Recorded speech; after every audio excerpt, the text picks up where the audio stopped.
Is getting rich worth it? The titular question was posed on Quora, and one rich person, who claims to have made $15 million after selling a tech startup, offers a surprisingly nuanced and insightful answer. Being rich is better than not being rich, but it's not nearly as good as you imagine it is. Other rich responders were less enthusiastic. Another writes, "Made $20 million on second startup.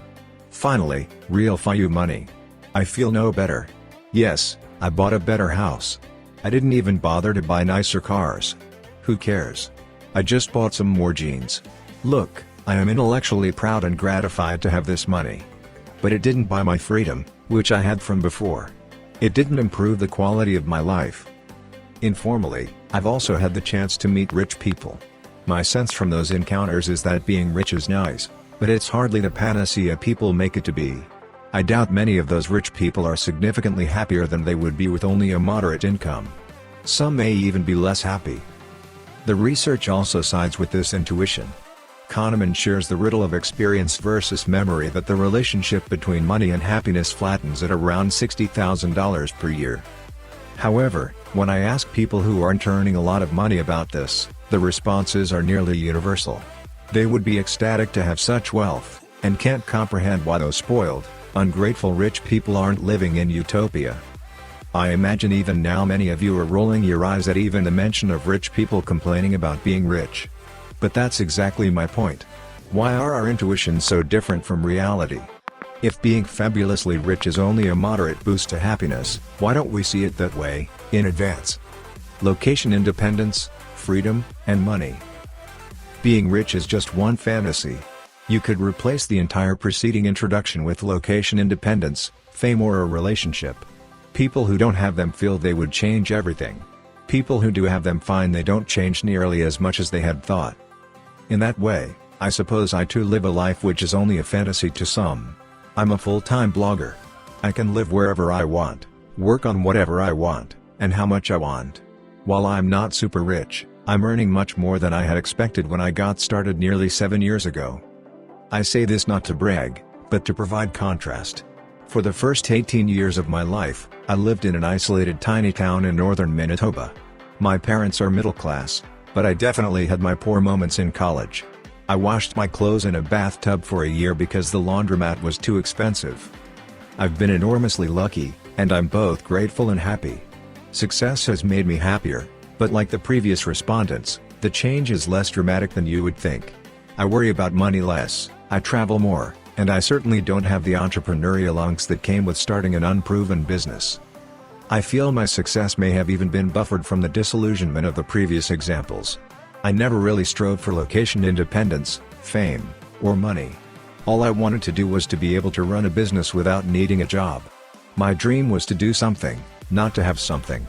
This might explain why having a lot of money and nothing to do feels empty. Life is more about doing than having. I was fortunate enough to anticipate that money and location independence wouldn't make me happy. So, when they entered my life, I saw them as being nice perks, no disappointments, because my day-to-day life remained mostly unchanged. The one thing I didn't predict in advance was the orienting power of my goal itself. Having devoted me for 7 years towards a goal that I not only achieved but surpassed my expectations was wonderful. But it also led inevitably to ask what could possibly fill the gap? The hunger of life. Imagine, for a moment, the last time you were extremely hungry. So hungry that all you could think about was food. If you can't think of that, then imagine a time you were in another physical pain, such as exhaustion, heat, or cold.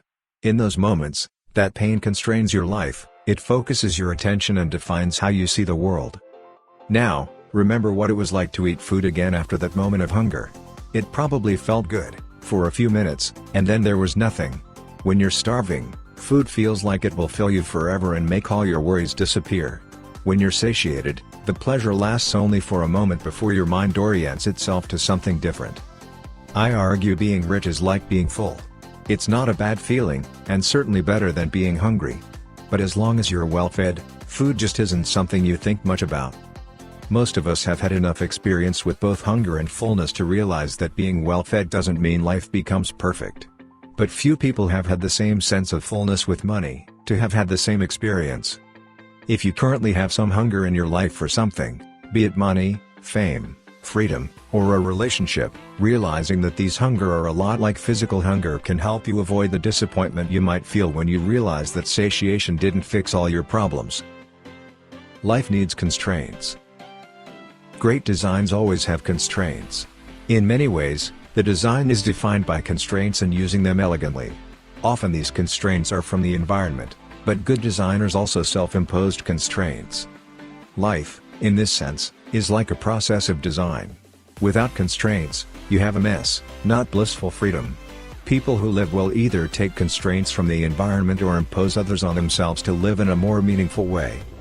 Some constraints aren't particularly inspiring of great works. The lowest possible budget hasn't been the constraint that has produced the best architecture and art. But, it can also be argued, neither has to have an unlimited budget with no other limiting scope. Having more money, location independence, or success in any other dimension, often lifts environmental constraints from our lives. This is usually a positive thing, as I believe self-selected constraints probably result in better art than the random assortment of constraints given to us at birth. But with more freedom, there is more discipline required to constrain your art. Maybe you'll never be rich or location independent. Maybe you even scoff at the idea that these represent real problems, and aren't just narcissistic whining. However, we live in a rapidly changing world where many of the old constraints may no longer apply.